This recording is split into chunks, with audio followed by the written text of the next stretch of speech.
Assalamualaikum warahmatullahi wabarakatuh.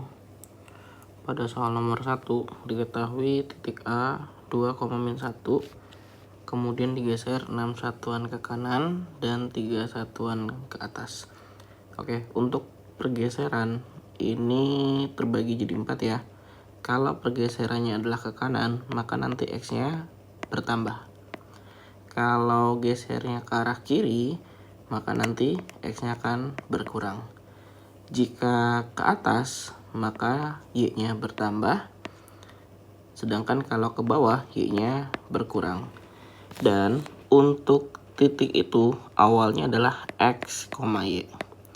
Nah, di soal awalnya adalah 2,-1. Terus digeser 6 satuan ke kanan. Tadi ingat ya, kalau ke kanan berarti nilai X-nya bertambah dengan pergeserannya, yaitu 6 langkah. Sedangkan kalau untuk Y-nya, dia geser ke atas. Nah, kalau ke atas ini juga sama, bertambah dengan pergeserannya, yaitu 3. Sehingga untuk titik bayangannya atau titik B, kita punya 8,2. Nah, yang diminta di soal nomor 1 adalah persamaan dari titik AB. Oke, jadi kalau kita punya 2 buah titik, kemudian kita mau mencari persamaannya, ini berarti persamaan garis. Langkah awalnya kita tentukan terlebih dahulu yang namanya gradien. Nah, gradien ini dilambangkan dengan M. Kalau kita mau mencarinya, kita bisa gunakan Y2 min Y1 per X2 min X1. Nah, Y2 Y1-nya adalah titik yang tadi dilalui. Kan kalau kita lihat tadi A-nya adalah 2,-1, sedangkan B-nya adalah 8,2. Berarti 2-nya X1, min 1 adalah Y1-nya. X2-nya 8, Y2-nya adalah 2. Oke, kita masukkan ke rumus. Y2 berarti 2 dikurang Y1-nya min 1. Berarti jadi plus 1. Per X2-nya 8 dikurang X1-nya 2. Kita punya 3/6 atau bisa diperkecil 1/2. Nah, dari sini kita punya nilai gradiennya, yaitu 1/2. Langkah berikutnya, langkah kedua, ketika kita sudah dapat gradien, kita pilih salah satu titik yang dilalui. Artinya kita mau memilih A boleh, atau mau memilih B boleh. Nah, kita pilih yang A saja, yaitu 2,-1. Nah, titik yang dilalui tadi ini dijadikan sebagai X1 dan Y1. Jika sudah, baru masukkan ke rumus persamaan garis jika diketahui gradiennya dan melalui satu titik. Kita bisa gunakan Y min Y1 sama dengan M dikali X min X1. Nah, kita lihat tadi M-nya udah ada ya. M-nya kita punya di angka 1/2. Y1-nya kita punya di angka min 1. Berarti min ketemu min, kita punya plus. M-nya 1/2. Ini X min X1-nya adalah 2. Oke, jika bentukannya seperti ini kan ada pecahan dengan sama dengan, langsung kali silang. Jadi 2 dikali Y plus 1 sama dengan 1 dikali X min 2. Berarti kan tetap ya X min 2. Nah, ini tinggal kali ke dalam, 2 kali Y, 2Y. 2 kali 1 dapat plus 2. Ini X min 2. Nah, tinggal dirapihkan saja dengan kita pindahkan semua ya.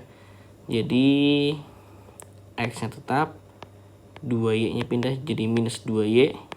Positif 2 pindah jadi minus 2. Jadi minus 2 dikurang 2 lagi, kita punya minus 4. Oke, ini adalah persamaan garisnya untuk soal nomor 1. Nah, untuk soal yang nomor 2, ini bisa kita coba pahami terlebih dahulu. Kalau untuk soal nomor 2 bentukannya, kita bisa lihat ini fx terdefinisi kalau nilai x-nya adalah 1 dan juga x-nya sama dengan 3. Nah, berarti terdefinisinya ini ketika F1 atau bisa juga terdefinisinya ketika F3. Nah, di pernyataan pertama ini kan kita punya Fx plus 3 ketika X-nya 1. Nah, berarti kita masukkan ke dalam soal. Jadi F1 tambah 3 berarti kan sama aja kayak F4. F4 ini nggak ada. Kenapa? Karena kan terdefinisinya hanya ketika F1 dan F3, bukan F4. Jadi pernyataan 1 salah. Pernyataan 2, ini Fx kuadrat. Nah, ini juga sama. Awalnya Fx kuadrat. X-nya kita ganti dengan 3. Nah, di sini kan kita masukkan jadi F 3 pangkat 2. Berarti sama saja seperti F9.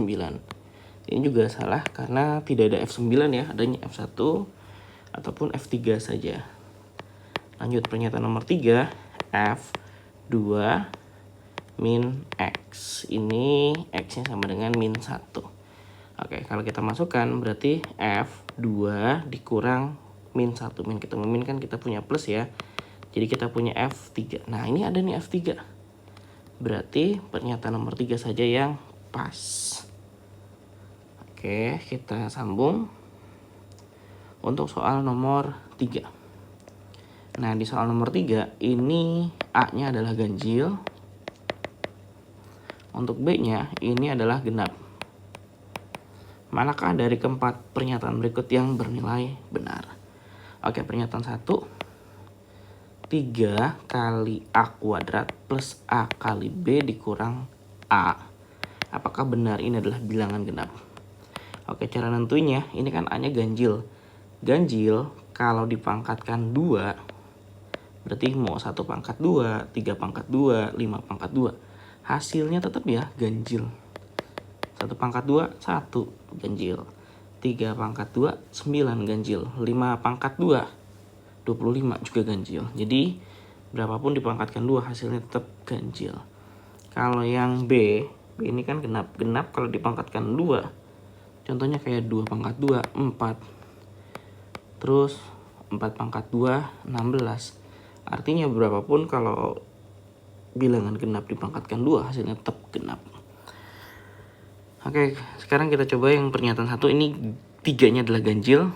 Ganjil dikali dengan A pangkat 2 genap. Ditambah ini tadi ganjil dikali B-nya genap. Dikurang sama ganjil. Oke, ganjil kali genap. Misal kayak 1 kali 2. Terus 3 kali 6. Terus kayak 9 kali 10. Hasilnya ini selalu bilangan genap. Ganjil kali genap sama ya tadi ya. Hasilnya selalu bilangan genap. Nah, genap ditambah genap pasti hasilnya genap. Genap dikurang dengan ganjil. Hasilnya pasti ganjil. Jadi pernyataan nomor 1 ini kurang pas. Lanjut pernyataan nomor 2. 3B. 3-nya ganjil. B pangkat 2-nya sudah ada tadi yaitu genap. Dikurang 2-nya genap. A pangkat 2-nya ganjil. Terus ditambah A-nya ganjil. Berarti ganjil kali genap hasilnya tadi ya. 1 kali 2 hasilnya 2. Terus 3 kali 6 hasilnya 18. 7 kali 4 hasilnya 28. Jadi ganjil kali genap hasilnya pasti genap. Genap kali ganjil sama aja ya. Pasti hasilnya juga genap ditambah ganjil. Oke, genap kurang genap. Misal kayak 3 dikurang 1 hasilnya 2. Berarti genap dikurang genap ganjil. Atau 7 dikurang 3 hasilnya 4. Itu juga genap. Oke. Berarti kalau tadi genap dikurang genap ya. Ini tadi genap dikurang genap. Contohnya genap itu kan berarti kayak 4 dikurang 2. Hasilnya 2 genap. 10 kurang 6 hasilnya 4. 4 juga genap. Nah, jadi genap ditambah dengan ganjil. Oke, hasilnya pasti adalah ganjil. Oke.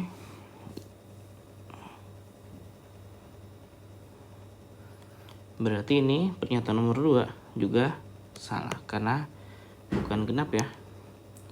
Lanjut pernyataan nomor 3. A kali B kuadrat.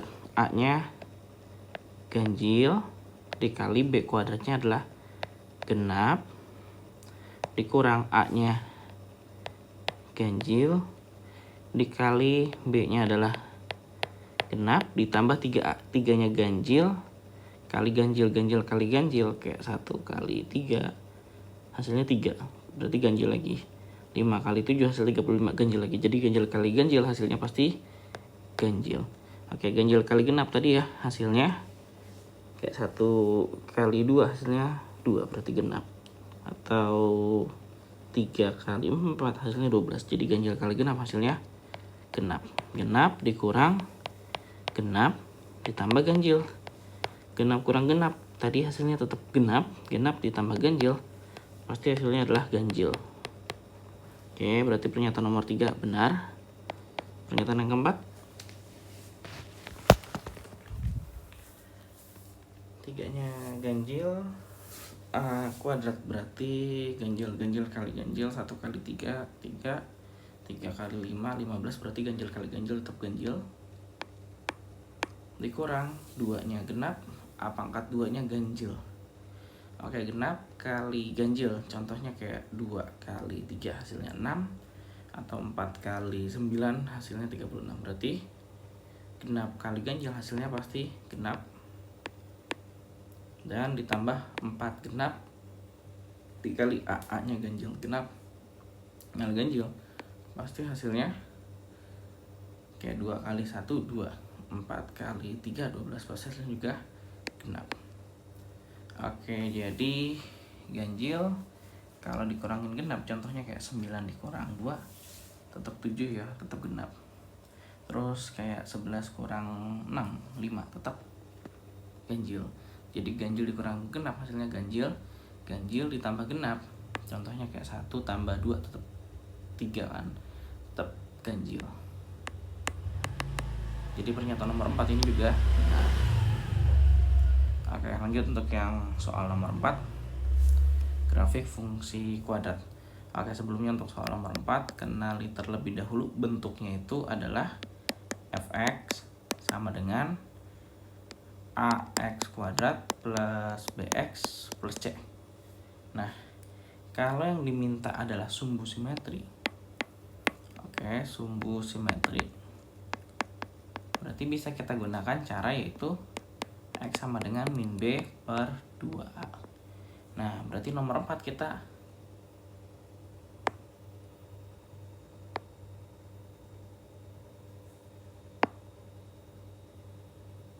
oke, berarti untuk yang nomor 4 kita sambung lagi ya. Jadi dari bentukan yang ini kita kan bisa coba dari A-nya dulu. Kalau bentukannya fx sama dengan 2x kuadrat plus 3bx plus 11, berarti A-nya adalah yang di depan x kuadrat, A-nya adalah 2. B-nya itu adalah yang di depan x, berarti 3b. C-nya adalah yang paling belakang, yaitu positif 11. Nah, rumusannya kan adalah x sama dengan, karena sumbu simetri ya, tadi min B per 2. X-nya udah ada di soal, yaitu 3. Oke, kita masukkan. Berarti 3 sama dengan min B-nya adalah 3B per 2. 2 kali 2. Ini kan kalau dikalikan 2 kali 2. 4, 3 kali 4, 12 ya. Perkalian pindah kita bagi. Berarti dari sini B-nya dapat di angka minus 4. Oke, kalau B-nya sudah dapat, berarti kita bisa dapat fungsi kuadratnya secara lengkap. Itu kan tadi sebelumnya 2x kuadrat plus 3bx. Berarti 3 kali min 4 ya. Kita punya untuk bentukannya adalah min 12. Oke, min 12x. Terus belakangnya plus 11. Nah, ini adalah fungsi fx-nya. Di soal ada f0, apa artinya? Berarti kalau f0, setiap nilai x langsung diganti dengan 0. Jadi 2 kali 0 kuadrat dikurang 12 kali 0 ditambah 11. Kan 0 tambah 0 tambah 11 berarti hasilnya 11. Jadi kesimpulannya kalau F0 nilainya 11 sedangkan Q-nya 0, berarti 11 lebih besar. Tapi ingat satu lagi, selain F0 di soal kan ada F-1. Berarti sama ya, di fungsi fx-nya, x-nya langsung diganti dengan min 1. Jadi 2 dikali min 1 pangkat 2 dikurang 12 kali min 1 ditambah 11. Oke, ini kan min 1 pangkat 2, 1 kali 2 tetap ya, 2 dikurang min 12 kali min 1, berarti min ketemu min hasilnya plus 12. Terus sambung lagi plus 11. Berarti 14 tambah 11 kita punya 25. Nah, berarti kalau P-nya min 1 hasilnya 25, sedangkan Q-nya adalah 0. Ini juga sama ya, P-nya lebih besar. Jadi kesimpulannya karena selalu lebih besar, kita punya opsi yang A, yaitu nilai P lebih dari Q. Oke, untuk yang nomor 5. Nah, nomor 5 ini katanya rata-rata kelompok A kalau ditambah median kelompok B hasilnya sama dengan 2 kali rata-rata kelompok C ditambah kelompok A.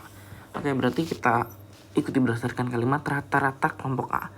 Nah, rata-rata kan berarti jumlahin dulu data di kelompok A. Jadi 5 tambah 6 tambah 2 tambah 3 dibagi banyaknya data 1, 2, 3, 4, ada 4. Ini rata-rata kelompok A ditambah median kelompok B. Oke, median berarti nilai tengah data tapi setelah diurutkan dari yang paling kecil. Jadi kita urutkan dulu, ada 3, 4, 6, 7. Nah, tengah-tengahnya adanya di sini. Berarti 4 tambah 6 dibagi 2 ya. Jadi rata-rata itu jumlahkan yang kiri dengan yang kanan, kemudian dibagi 2. Berarti 10 bagi 2 kita punya 5. Jadi rata-rata sudah, terus tambah median kelompok B sudah. Katanya sama dengan 2 kali rata-rata kelompok C. Oke, rata-rata kelompok C berarti jumlahkan juga semua datanya. 2 plus 4 plus X plus 6 plus 5 per 5 ya, karena banyaknya data ada 5. Terus ditambah 1. Oke, ini kita hitung dulu. Yang 5 tambah 6 tambah 2 tambah 3, totalnya 16. 16 bagi 4 kita punya 4. Tambahin 5. Nah, ini 2 kali, ini juga sama, dihitung dulu 2 tambah 4 tambah 6 tambah 5. Berarti kan 17 plus X. Penyebutnya adalah per 5. Nah, terus ini plus 1. Oke, ini dihitung dulu, 4 tambah 5 kita punya 9. Yang dipindah, ingat, adalah penjumlahan ataupun pengurangannya dulu. Jadi satunya yang pindah. Plus 1 pindah jadi minus 1. Ini kita punya 2, terus 17 plus X per 5. Nah, ini kan kalau dihitung dapat ya 8. Terus yang pindah mana? Ini perkalian, pindah kita bagi. Terus yang 5-nya pembagian, pindah dibalik jadi dikali. Nah, jadi 17 plus X. Ini kan kalau dihitung 40 bagi 2 ya, 20. 17-nya pindah, jadi 20 dikurang 17 sehingga dapat X-nya adalah 3. Oke, pernyataan 1 berarti benar, X-nya 3. Terus yang pernyataan nomor 2, median seluruh data. Oke, median seluruh data. Berarti diurutin semuanya dari yang paling kecil. Ini kan tadi X-nya 3 ya, kita lagi ganti dulu X-nya dengan 3. Berarti pertama kita punya 2, tulis dulu. Jadi semua data diurutkan dari yang paling kecil, 2 lagi. Terus tadi ini 3-nya kita ambil langsung aja. Atas ada 3-nya 2 biji. Nah, terus setelah 3 ada 4-nya 2 angka juga. Terus ada 5-nya 2 angka juga. Terus ada 6-nya 1, 2, 3 angka. 1, 2, 3 dan 7-nya ada 1 angka. Oke, median berarti kan nilai tengah ya. 1, 2, 3, 4, 5, 6, 7, 8, 9, 10, 11, 12, 13. Berarti tengah-tengahnya 13, tengah-tengahnya adalah 13 tambah 1 bagi 2. 14 bagi 2 kan 7. Berarti posisi medianya adalah data ke 7. Berarti ini ya, ini adalah untuk nilai dari median. Berarti pas ya, medianya 4. Pernyataan ketiga, jangkauan seluruh data. Ingat, kalau jangkauan adalah nilai yang paling besar dikurang nilai yang paling kecil. Tadi datanya sudah diurutkan semua, Yang paling besar adalah 7, yang paling kecil adalah 2, sehingga jangkauannya 5. Oke, ini benar. Terus yang pernyataan keempat, rata-rata seluruh data. Nah, ini tinggal tambahin aja. 2 tambah 2 tambah 3 tambah 3 tambah 3 tambah 4 tambah 4 tambah 5 tambah 5 tambah 6 tambah 6 tambah 6 tambah 7. Dibagi ada 1, 2, 3, 4, 5, 6, 7, 8, 9, 10, 11, 12, 13, 13. Oke, kita hitung dulu. 4 tambah 9 tambah 8 tambah 10 tambah 18 tambah 7 dibagi 13. Ini adalah 4,3 ya. Kalau dikatakan 5 berarti ini kurang tepat. Oke, untuk soal yang nomor 6. Ini ada sebuah fungsi, terus ada di dalamnya fungsi lagi. Dan A-nya udah diketahui ya, yaitu ada 3 dan juga ada 4. Nah, berarti kan kita mulai dari F, buka kurung G, buka kurung A. Di soal, A-nya kan udah ada 3, dan satu lagi A-nya adalah 4. Berarti kita cek masing-masing. Ketika A-nya 3 hasilnya bagaimana, terus ketika A-nya 4 hasilnya bagaimana. Oke, kita cek kalau A-nya 3 dulu ya. Berarti kalau A-nya 3, kita mulai dari belakang. Jadi kalau sudah ada angkanya di dalam kurung, ini boleh langsung dimasukkan ke fungsinya. Jadi kan ini karena G3, berarti kita mulai dari fungsi G, yaitu 3 X min 3. Nah, X-nya baru boleh diganti dengan yang dalam kurung, yaitu 3 ya. Jadi 3 min 3, sehingga kita punya 0. Jika sudah, sambung lagi yang depan, berarti fungsi F. Fungsi F itu kan adalah 2X kuadrat min 4X min 3. Tadi, X-nya kan 0. Jadi 2 kali 0 kuadrat dikurang 4 kali 0 dikurang 3. Berarti hasil akhirnya adalah min 3.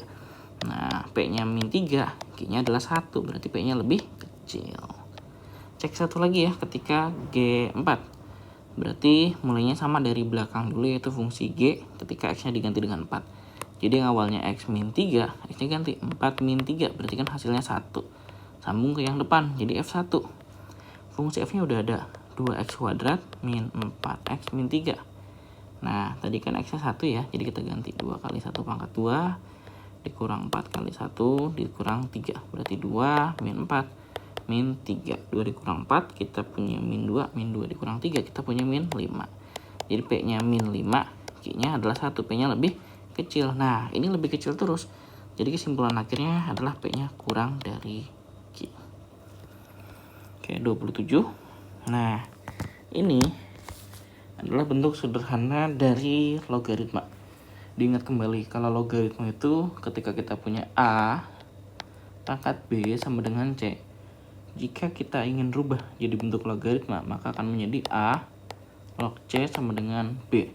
Jadi kesimpulannya hasil dari logaritma itu adalah pangkat.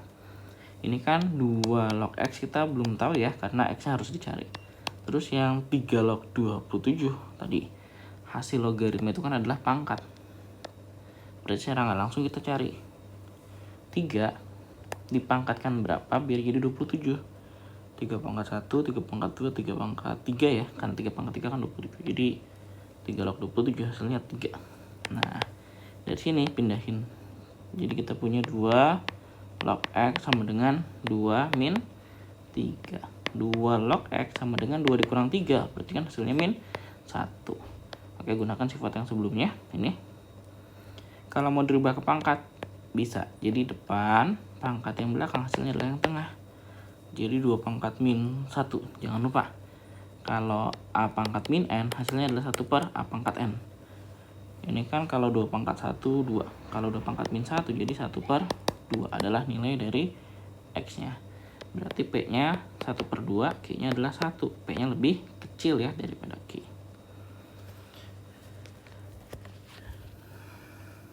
Oke, lanjut lagi untuk yang berikutnya. Ini sekolah F akan mengadakan lomba menghias kelas. Nilai akhirnya ditentukan dengan dekorasi dan juga kerapihan. Bobot dekorasi 40%, sedangkan kerapihan adalah 60%. Nah, kira-kira kelas manakah yang menang? Berarti kalau bentukannya seperti ini, kita bisa coba kalikan masing-masing ya. 40% itu kan kalau kita rubah jadi desimal adalah 0,4. 60% adalah 0,6. Jadi semua dekorasi dikalikan 0,4 nih. Sedangkan semua kerapihan dikalikan 0,6. Terus ya semuanya sampai dengan kelas yang E. Oke, kita coba hitung dulu. Ini kan 4 kali 6 24 tambah 8 kali 6 48. Berarti totalnya 72. Yang ini 28 tambah 54 berarti totalnya 9 tapi 82 ya. Yang ini sama kali 0,4 kerapihan kali 0,6 berarti 32 tambah 54 jadi dapat 96. Ini kali 0,4 kali 0,6 jadi 36 ditambah ini 48 ya, jadi 84. Terus satu lagi sama kali 0,4 kali 0,6 berarti ini 54 ditambah 42 totalnya bentar, ini kita ganti dulu 36 ya. 36 ditambah 42 berarti 78. Kita lihat yang paling besar ya, berarti yang ini. Jadi adalah opsinya kelas C.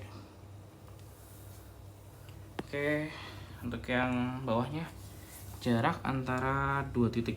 Nah, jadi kalau ada titik A, titik B, kalau kita mau mencari jarak, ini kita nyatakan X1Y1, ini X2Y2.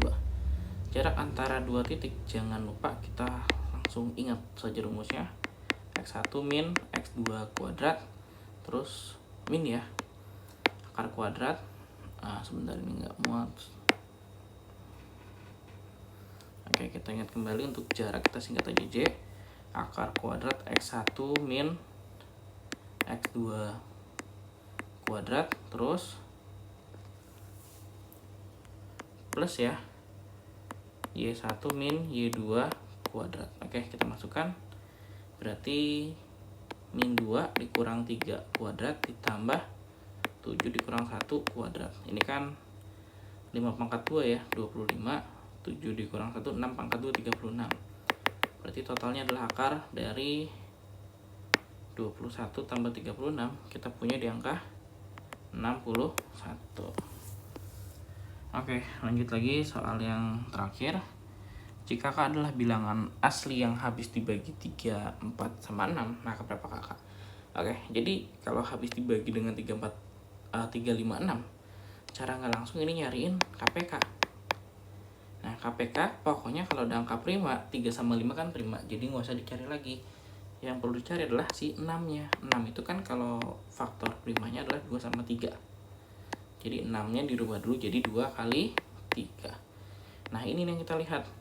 Terus yang diambil yang mana? Yang diambil masing-masing ya, bukan semua. Tapi masing-masing dengan pangkat terbesar. Pangkat terbesar. Berarti kan kalau kita lihat ini untuk bentukan 3-nya sama, cukup berkeras aja. Terus ada 5, terus ada 2. Jadi semuanya ditulis ya. 3 kali 5, 15 kali 2 berarti 30. Nah, kita punya untuk nilai dari K-nya adalah 30. Yang diminta adalah 2K dikurang 8. Kan tadi K-nya 30. Berarti 2 kali 30 dikurang 8 ya, 60 dikurang 8 berarti 52. Kalau lebih dari boleh, karena kan berlaku kelipatan. Jadi kita punya opsi yang E.